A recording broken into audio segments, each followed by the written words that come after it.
Welcome back. How can we manage containers and how to start a WinCC OA container with our license? In the graphical interface, you can see a list of running containers. Each container can be controlled, inspected, or accessed remotely via a terminal session. In Portainer, accessible via a browser, we can view the available images and running containers. For example, we can see the active Portainer container. Containers can be started or stopped directly from this interface. Using the inspect function, we can view configuration options and startup parameters for the container, such as the web server network ports that are exposed to allow external access to the Portainer graphical user interface. The logs action display the container's standard output and standard error. Additionally, we can open a terminal session to interact with the container directly. The same operations can be performed using the command line interface. The Docker run command is used to start a container, and several options can be added. D runs the container in detached mode in the background. RM automatically removes the container once it stops. Name allows you to assign a meaningful name to the container. P maps network ports, specifying which ports on the host should be forwarded to which ports inside the container. E to pass start parameters. Finally, you specify the image name to launch. For example, starting a Docker with a WinCC OA demo application. This command will now start a container from the WinCC OA 320 patch 4 image. Using the OA project environment variable, we define that the demo application should be run. To access the demo application via web client, we need to expose the necessary network ports.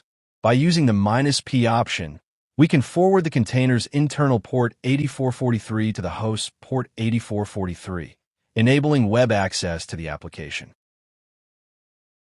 Here are some useful Docker commands for working with running containers.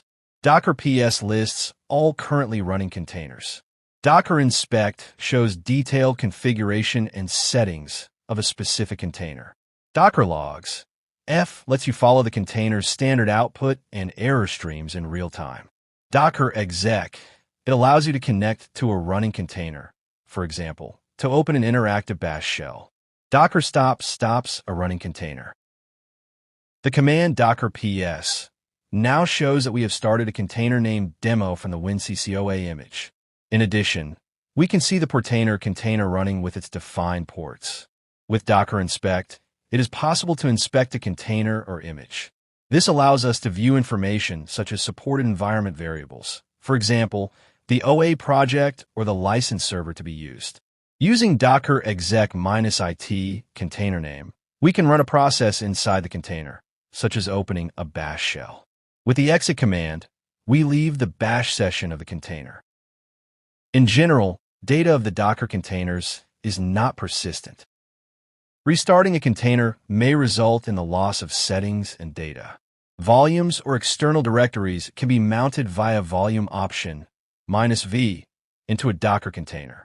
We are now starting a container using the demo application for my Windows host, mounted via a volume. Any changes made in the application, such as values or user settings, will now be persistent because they are stored outside the container on my host machine.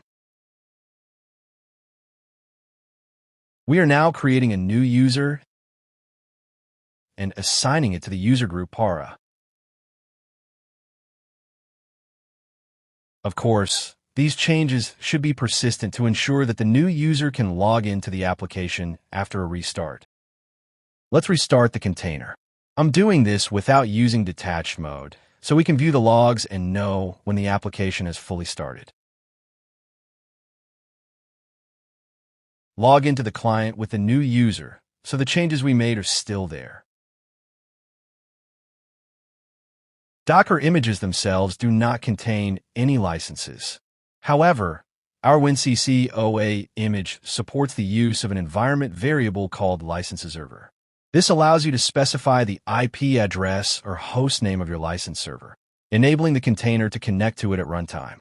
If your defined license server hosts multiple license containers for different purposes, you must specify the appropriate container in the WinCC OA project config file with the entry UCM container serial number. As a result, the license warning is no longer displayed, and the application now runs with a valid license.